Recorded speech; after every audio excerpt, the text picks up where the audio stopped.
Mengapa Anda mau mendalami bisnis ini? Aku suka tantangan, asik. Aku suka tantangan, aku suka sesuatu yang beda. Aku suka karena juga peluangnya aku juga di Kalimantan kan perkebunan juga. Memang kada pertemuan tambang emas, berlian, batu bara atau apa macam kan di sana. Apalagi sawit dan backgroundnya kita di sana dan dia memang kebanyakan laki-laki. Memang 90% tuh laki. Bahkan nggak ada perempuan, jarang. Dan aku mau buktikan itu gitu. Aku bisa ternyata kan gitu ya. Aku bisa jadi direktur utama di situ dan aku mengelola itu ya karena dengan ilmu yang aku punya tentunya dibarengin sama ilmu. Dari mana ilmu? Belajar. Nggak ada orang yang terlahir bodoh. Nggak ada orang yang terlahir bodoh. Nggak ada orang yang terlahir kurang otaknya. Tapi cuma ada orang malas. Benar? Cuma ada orang malas. Kalau lu malas ya lu nggak bisa. Kalau lu rajin, lu bisa. Kalau lu mau belajar ya kamu pasti bisa. Cuma memang susah memang untuk menjalani proses. Kamu harus menerima prosesnya. Kamu harus berproses dengan banyak hal. Dan itu nggak mudah. Dan itu kepahitan-kepahitan kamu akan temuin. Jangan pikirkan aku ada di sini. Ya aku juga sih ngerasa diriku bukan siapa-siapa sebenarnya. Masih bukan siapa-siapa. Pencapaian yang aku dapat hari ini tidak menjadikanku kayak besar kepala apa-apa. Itu malah aku jadikan diriku ya aku ternyata berharga sih di mata Allah, di mata Tuhan gitu. Jadi kayak aku lihatnya lebih ke sana aja deh. Nggak membandingkan hidupku dari gini-gini, tapi memang perlu sesekali untuk mensyukuri introspeksi diri kita.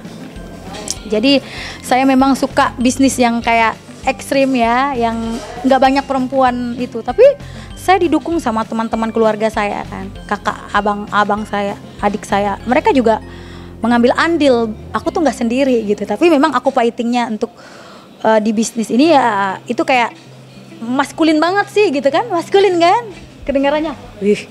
Punya maco gitu. Tapi ya aku mau buktikan loh, perempuan itu jangan terlalu terkungkung dalam sebuah gender.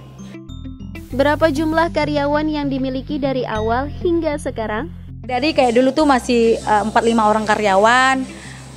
Kalau gabungin dari semua bisnis aku kan bukan satu ya. Adalah 90 sampai 100 sekarang. Bagaimana sosok Anda ketika memimpin karyawan Anda? 10 atau 6-70 orang atau itu 1-2 orang aja kadang kita. Karakter orang kan beda-beda loh. Kita ini menyatukan dalam visi kita gitu yang kita naungin. Tapi aku menjadi memposisikan diriku seorang pemimpin yang terbuka, yang merangkul loh. Kita sama-sama bukan kamu sendiri gitu.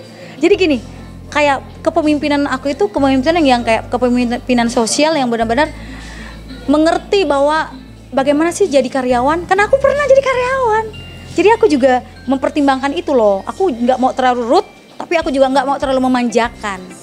Jadi aku selalu mengedukasi setiap karyawan aku bilang, lakukan sebaik yang kamu bisa. Kalau kamu bisa kerja ini, jadikan itu ibadah. Oke? Ibadah karena dari sini kamu mendapatkan rezeki dan menghidupi keluarga kamu.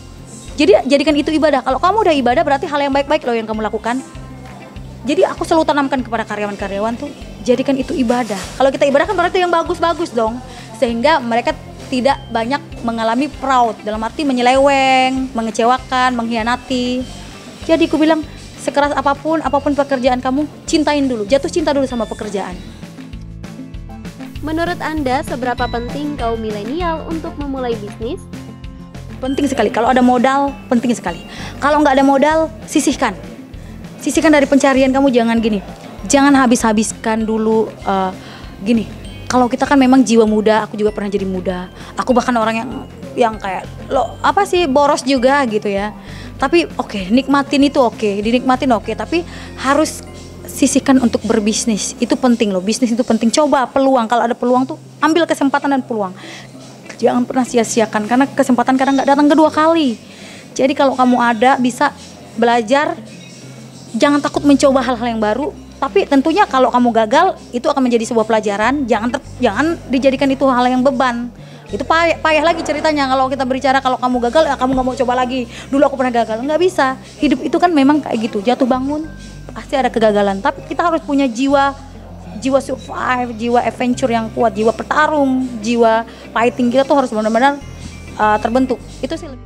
Apa mindset yang harus dimiliki oleh kaum milenial untuk menjadi entrepreneur?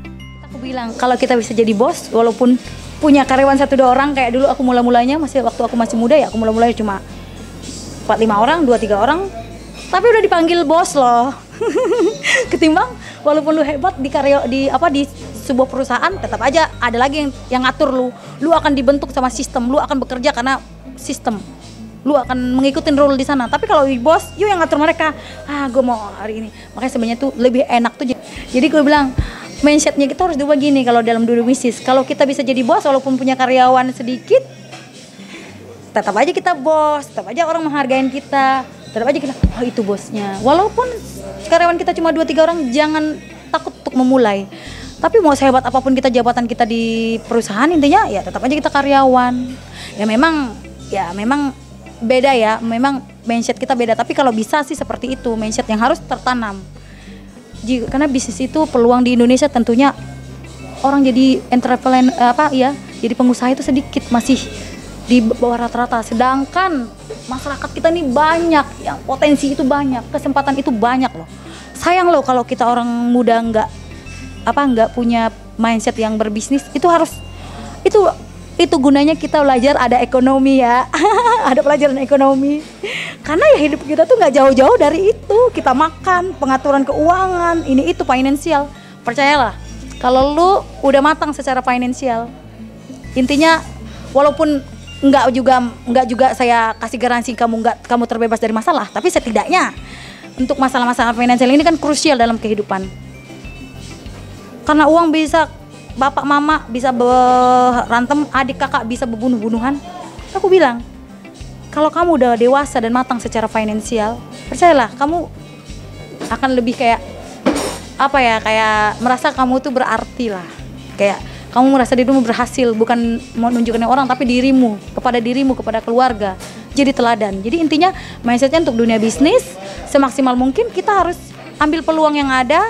Kalau kita bisa berbisnis, why not?